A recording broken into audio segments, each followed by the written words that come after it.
Izuzetno zahtjevna i gospodarski turbulentna 2021. godina u okruženju pandemije koronavirusa obilježeno je rad Hrvatske agencije za poljoprivredu i hranu, čiji su brojni vrhunski stručnjaci i znanstvenici svejedno ostvarili zapažene rezultate na svim područjima rada. Možemo biti zadovoljni s rezultatima koje smo ostvarili u prošloj godini, jer evo unatoč svim izazovima koje smo imali, možemo reći da su nam pozitivni trendovi gotovo u svim našim ustrojstvenim jedinicama. Kao što znate, Hrvatska agencija za poljoprivredu i hranu obuhvaća jako puno sektora u području poljoprivrede, tako da je to i od tla, sjemenarstva, rasadničarstva, stočarstva, zaštite bilja, voćarstva, vinogradarstva. Evo možemo reći da gotovo u svim tim segmentima smo ostvarili u pojedinim dijelovima poslovanja pozitivne trendove. Ravnateljica HAPIH-a predočila je samo dio iznimno zapaženih rezultata ostvarenih po pojedinim stručnim područjima. Da smo vezano za analizu mlijeka napravili 1.750.000 analiza, da smo označili 115.000 životinja, da smo imali preko 6.000 analiza vina. Isto tako nekih 47.000 analiza na uzorcima tla. Evo sada ne opterećujem brojkama, uglavnom to su impresivne brojke. Među brojnim nacionalnim i europskim projektima sve više prevladavaju oni s temom klimatskih promjena. S obzirom i na zajedničku poljoprivrednu politiku i zeleni plan, to su projekti koji se dotiču klimatskih promjena. Svjesni smo toga da klimatske promjene imaju jako veliki utjecaj i svjesni smo da se to događa sad i u vrlo kratkom vremenu.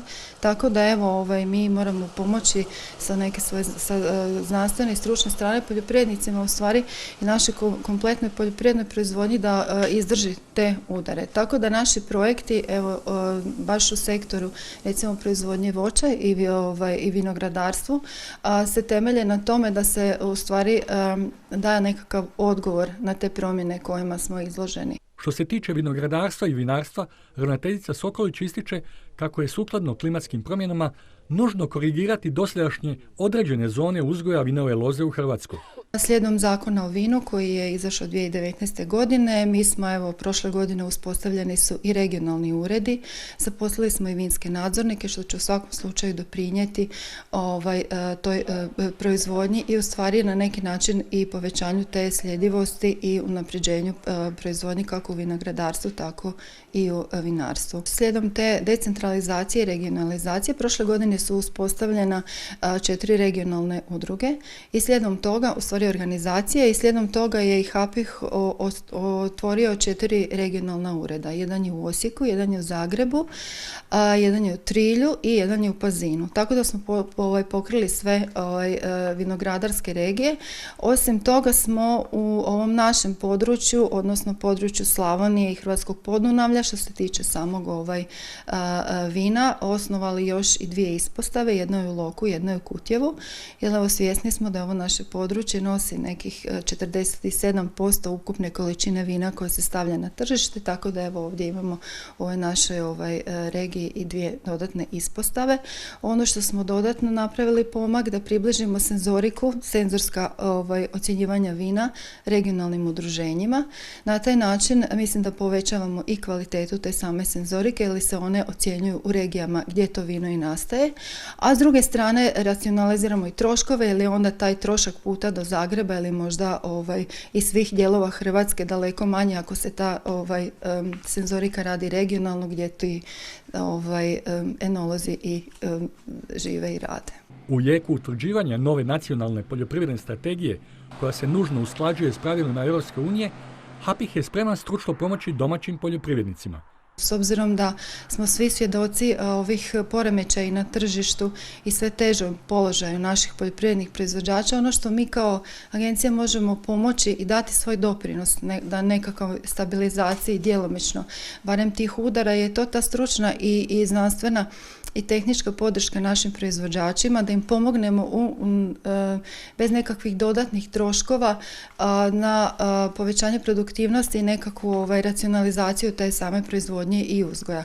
Tako da u tom kontekstu planirali smo baš u području stočarstva ponuditi određene programe ishrane životinja, na primjer baš mliječnom govedarstvu, kako bi u stvari uz nekakvu izbalansiranu ishranu životinja dobili veću količinu mlijeka. Izvjesno je samo kako će HAPIH i u narednom višegodišnjem razdoblju imati jednu od ključnih uloga u opstanku, oporavku te po mogućnosti i razvoju hrvatske poljoprivrede u cjelini. Svjedoci smo da u današnje vrijeme digitalizacija je prilično na temi u svim područjima, pa evo tako naravno ni javni sektor ne bi trebao zaostajati za privatnim. U tom kontekstu smo također jako puno uložili u određene aplikacije baš na način da se pomogne našim proizvođačima u svim ovim segmentima što sam spomenula, na način da im omogućimo user friendly aplikacije kojima bi oni na jednostavniji način mogli koristiti podatke i dobivati podatke i informacije koje su im potrebne za njihov redovan rad. Tako da smo u tom kontekstu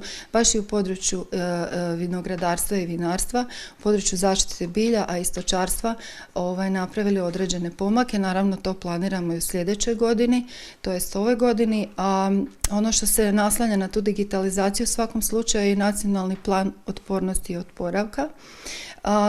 HAPIH je tu također aktivni dionik u suradnji naravno sa Ministarstvom poljoprivrede, tako da smo tu nositelji jednog značajnog projekta, a to je monitoring tla.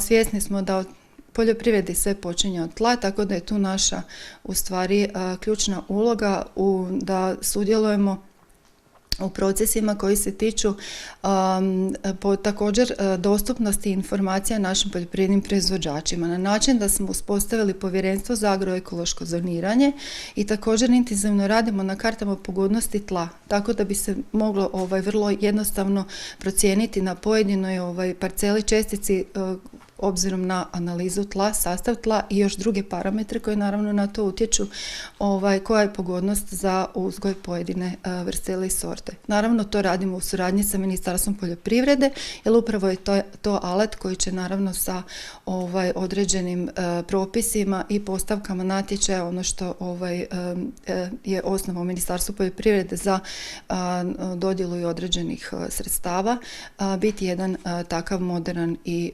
prilično kvalitetan alat. U jeku je podmakla ova procedura oko razvoja strategije poljoprivrede nove Republike Hrvatske, na koji način, u kojem obliku, obimu se HAPIH uključio u taj cijeli dugotrajni proces sa pregovaranjem, utvrđivanjem novih pravila za naredno višegodišnje razdoblje sa Europskom unijom, odnosno Europskom komisijom. Pa da, u principu nositelj ovih aktivnosti je Ministarstvo poljoprivrede, ali HAPIH je tu uvijek sudjeluje kao član određenih povjerenstava i najčešće su to doprinos HAPIH-a je baš kroz struku. Znači mi smo na neki način produžena ruka Ministarstva poljoprivrede, ali smo im podrška stručna, znanstvena i tehnička. Tako da je tu naša uloga da naši eksperti, s obzirom da je područja koja pokrivamo, isto tako bih htjela izdvojiti da imamo preko 50 doktora znanosti u Hrvatskoj agenciji za poljoprivredu i hranu. Imamo jako puno stručnjaka i to je nekakav naš doprinos koji mi možemo dati na tim povjerenstvima kada se donose određeni propisi ili akcijski planovi.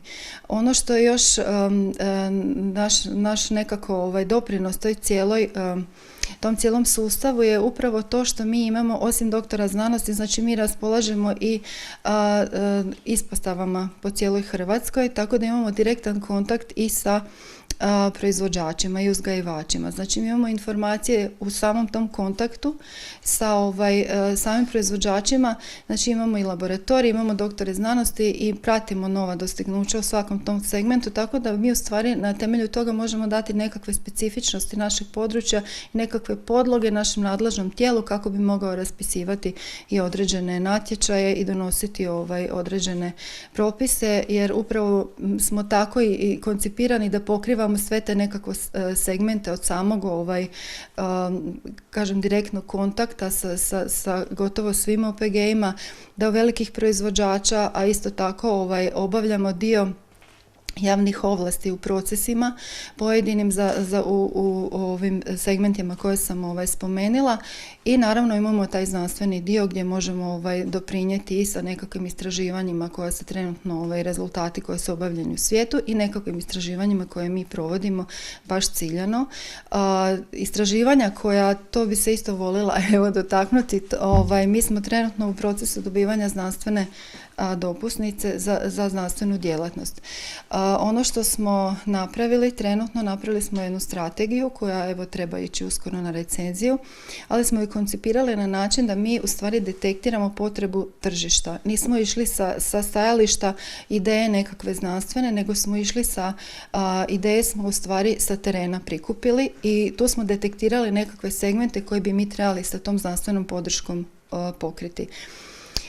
Takav princip, u stvari pristup znanosti, primijenjenu znanost u stvari provodimo i na još jednom segmentu. S obzirom na djelatnosti sve koje obavljamo, mi često organiziramo i razna savjetovanja za pojedine segmente u području poljoprivrede. Tako da od ove godine savjetovanja koje organiziramo, konferencije i evente toga tipa koncipiramo na takav način. Ne idemo od ideje šta bi mogli, nego prvo pitamo proizvođače, uzgajivače, što njih zanima, koji problem imaju, šta trebamo rješavati s njima i onda na taj način u stvari koncipiramo i program takvih savjetovanja, upravo da mi damo odgovor na ono što oni imaju kao otvoreno pitanje. Pa u kontekstu toga dotakli smo se vinarstva, vinogradarstva. Htjela bi napomenuti da baš smo jučer imali sastanak i sa turističkom zajednicom Osječko-baranjske županije i sa udrugom Graševina Croatica. Po prvi puta krajem 5. mjeseca imat ćemo veliku konferenciju o graševini, što smatramo isto da je značajna podrška nas kao struke u tom kontekstu, a i prepoznavanja ovog kraja po jednom izvrsnom vinu koje nema još poziciju koju realno zaslužuje.